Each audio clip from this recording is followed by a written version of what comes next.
André, muito bem-vindo ao Lig News, obrigado pela entrevista, boa tarde. Boa tarde, Matheus, Stephanie, pessoal da Lig News. É um prazer estar aqui com vocês. André, nós vimos aí, né, somente numa fábrica de carros elétricos, 800 robôs trabalhando simultaneamente. Mas a aplicação da inteligência artificial se dá também em áreas menos complexas, em profissões criativas, muitas vezes para atividades que até então eram de execução inerente aos seres humanos. Como é que a gente pode observar esse avanço que nos parece cada vez mais rápido? Pois é, uma excelente pergunta e, de fato, esse avanço é muito mais rápido do que a gente imagina. E só para complementar um pouco a estatística que você trouxe, a China hoje já é a campeã de tecnologia de inteligência artificial, tecnologia de quinta geração de telefonia celular e de sexta geração. Então, vejam que eu diria que a corrida tecnológica para o futuro, né, ela está sendo delineada pelo Oriente. Né? Então, é por isso que a gente vê muitos embates do Ocidente, de países do Ocidente, com relação à China. Então, esse é um ponto extremamente importante. E ela, na verdade, tem implicação enorme no mundo dos negócios, no mundo do trabalho, tanto na China como em qualquer lugar, né, do planeta.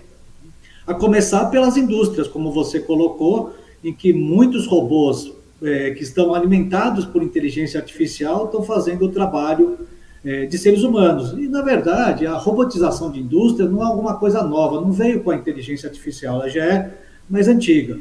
E a própria inteligência artificial, ela também não é de agora. Né? O próprio desenvolvimento da IA, ela vem de 70 anos para trás, né? Mais ou menos 1950, com o famoso Alan Turing, né? Mas ela também passou por o seu momento de inverno, muito pelo fato de a gente, desde então, não ter, né, um poder de processamento de dados e o acesso a dados como a gente tem hoje.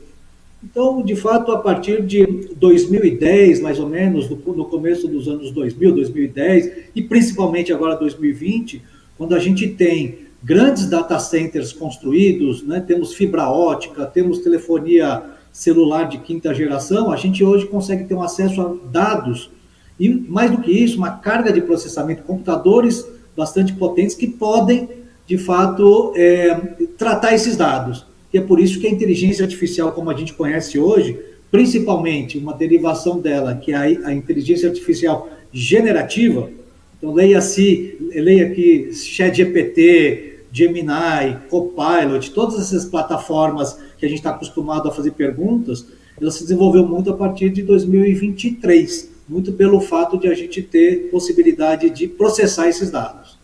Não, e aí impressionante como a gente relaciona esse avanço também com outro fenômeno global que nós vivemos, que foi a pandemia, que trouxe também uma necessidade de um desenvolvimento tecnológico, principalmente a respeito dos processadores de vídeo, das placas necessárias nesses data centers, que hoje permitem termos uma inteligência generativa ampla e acessível a todos nós. Esse cenário de acessibilidade da inteligência artificial, André, é um risco? Nós podemos chegar num momento em que as ferramentas não estejam tão disponíveis como estão nesse momento? Mas uma excelente pergunta, e eu diria para você que, se a gente olhar até o histórico do mundo, né, das transformações que aconteceram no mundo, todas essas mudanças tecnológicas, elas vão sempre trazer o seu lado positivo e o seu lado negativo. Muito o lado negativo pela percepção de que isso é uma mudança radical, principalmente agora com inteligência artificial, que a gente tem toda uma questão de ética, regulação, uso de dados, as famosas fake news, né? Mas isso já ocorreu nas outras transformações, né? Quando você teve a chegada das grandes fábricas, a chegada da eletricidade, a chegada da telefonia celular, que transformou o modo como a gente faz negócio, como a gente, né, produz efetivamente. Então, sempre vai ter o lado positivo e o lado negativo. Com relação até à sua pergunta anterior, da transformação dos empregos, claro que vai haver uma grande transformação, porque a gente aqui está usando tecnologia, inteligência artificial, ela vai poder, né, ela possibilita uma mudança, né, de rotina, de processos das empresas, das indústrias, do varejo. e nós mesmos como usuários, né? Então, tudo que a gente fez até hoje de migrar, né, do telefone fixo para a telefonia móvel, depois para o uso da internet, fazer compra no e-commerce, veja como as mudanças continuam. A gente está passando cada vez mais para o mundo da inteligência artificial. Então, de fato, tem um impacto grande, né, no mercado de trabalho, mas, ao mesmo tempo, ele cria muito mais oportunidades. Então, a questão aqui não é exatamente a numerologia em cima do mercado de trabalho, se vai criar X número de empregos, vai destruir número Y de empregos, mas muito mais do que isso, muito mais profundo do que isso, é a gente falar de capacitação. Quanto mais a gente capacitar as pessoas, os colaboradores das empresas, os cidadãos, para o uso da inteligência artificial, principalmente ética e confiável, a gente vai estar, de fato, melhorando a sociedade e aumentando o número de empregos. É uma analogia que cabe bem a isso que você acabou de trazer, né? Se fôssemos observar somente as questões econômicas também, a gente não teria abolido a escravidão, né, André? Então, entender esses movimentos como sendo naturais do avanço da sociedade é muito importante. E eu complementando aqui a sua apresentação, você também é coordenador de uma pós-graduação em inteligência artificial no IPOG, que é aí uma baita oportunidade para quem quer realmente buscar conhecimento a respeito desse universo, porque se engana quem pensa que a inteligência artificial não precisa de um companheiro, né? Até em ferramentas que são mais de amplo acesso, como a gente observa no caso do ChatGPT, do Gemini e de outras ferramentas de auxílio que são mais cotidianas, saber conversar, saber escrever, saber falar, saber o que se quer é muito importante também, né, André? Sem dúvida. Existe uma famosa frase que se traduz mais ou menos assim, de que a gente não deve se preocupar em perder o emprego para um robô, mas a gente deve se preocupar em perder o emprego para um colega que conhece mais da inteligência artificial do que nós. Então, isso é extremamente importante, porque a inteligência artificial não funciona sem a intervenção humana. Nós estamos ainda muito distante do que se chama a inteligência artificial geral, né, ou AGI, né, como a sigla muito conhecida, que é a inteligência artificial que ela se equipara à inteligência humana. Afinal de contas, a inteligência artificial nasceu para que a computação e os robôs tivessem as mesmas características cognitivas dos seres humanos. Mas nós estamos muito distante disso, né? O que a gente conhece hoje de ChatGPT, da inteligência artificial generativa, são, na verdade, algoritmos, são linhas matemáticas, estatísticas de computação muito específicas, né? Para a gente chegar no nível da inteligência artificial geral, a gente falta muito desenvolvimento. Alguns especialistas dizem que a gente vai chegar lá por volta de 2040. Eu espero estar junto aqui na área de tecnologia para poder viver isso. Mas, de qualquer forma, a gente ainda precisa de, né, uma intervenção humana enorme. E nada mais justo do que usar a inteligência humana, principalmente ao nosso fator crítico, as nossas tomadas de decisões críticas, o nosso julgamento, com emoção, sem emoção, tudo aquilo que o ser humano tem e o que o robô não tem hoje, ou que a inteligência artificial não tem hoje, é sempre mais favorável você usar isso com, né, automação proveniente da inteligência artificial. A gente fala até, né, nesse futuro, nesse presente e no futuro, dos agentes de inteligência artificial, que é o passo seguinte à automação, né, quando aplicações ou aplicativos farão boa parte dos trabalhos, dos processos das empresas, né, de uma forma automática, autônoma, tomando decisão.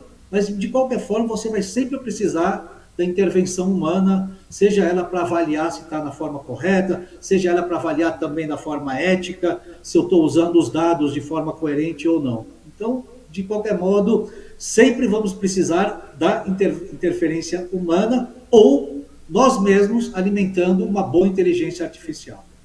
E para quem é uma pós em inteligência artificial, André, quais são as áreas que hoje você observa como com mais potencialidade para aplicação no cotidiano profissional, com mais ferramentas já implementadas ou com possibilidades de implementação?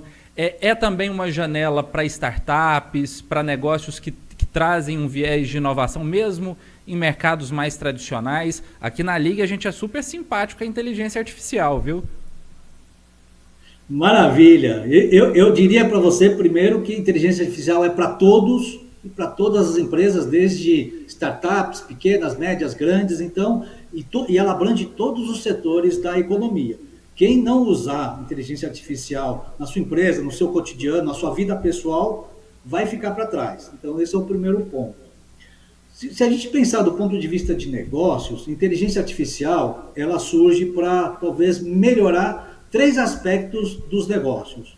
O primeiro é produtividade. Eu lá na empresa, eu vou fazer coisas, processos mais rápidos, mais acurados e com menos recursos e no menor tempo possível. Isso é produtividade. Então, a inteligência artificial está aí para melhorar a nossa produtividade. O segundo ponto é melhorar a experiência do meu cliente, nessa interação com o meu cliente. Quem já faz isso há muito tempo e faz isso muito bem feito é a própria Amazon. Que hoje, se você entra numa página da Amazon, ela é extremamente customizada ou hiper customizada para aquele cliente específico. Isso tem a ver com inteligência artificial. Então, melhorar a experiência do usuário, né, do cliente, melhorar essa interação, comunicação, personalizar cada vez mais para aquele determinado cliente. Então, esse é o segundo aspecto. E o terceiro aspecto é você poder possibilitar a empresa de repensar o seu modelo de negócios, repensar produtos, serviços, verificar se eu consigo oferecer alguma outra coisa, né, para aquele meu cliente, ou aumentar a minha gama de clientes. Então, dito tudo isso, eu diria que inteligência artificial ela vai permear startups. Você tem hoje no Brasil mapeadas, se não me engano, mais de 2.500 startups em inteligência artificial, desenvolvendo projetos de inteligência artificial. Então, startups que resolvem determinados problemas com o uso de algoritmos, inteligência artificial preditiva, todo tipo de inteligência artificial generativa, enfim, né, muitas startups.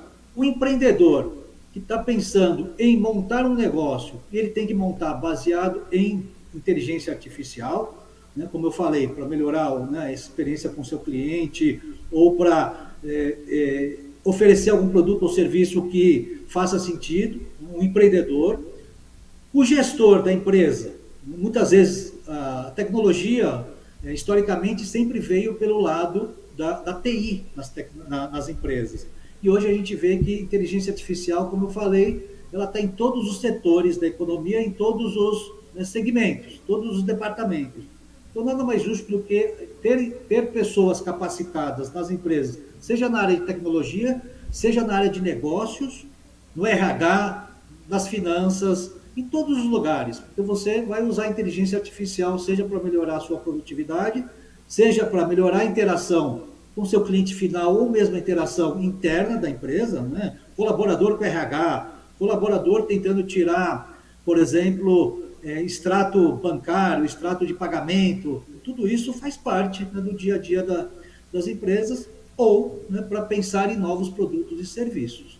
Então, eu diria para você que, né, empreendedores, colaboradores, gestores de várias áreas e, na verdade, nós, como pessoa física, né, se a gente também não ficar para trás, se a gente não usar a inteligência artificial, a gente vai perder a nossa empregabilidade. Quanto mais eu entender de inteligência artificial, mais empregabilidade eu vou ter no mercado de trabalho.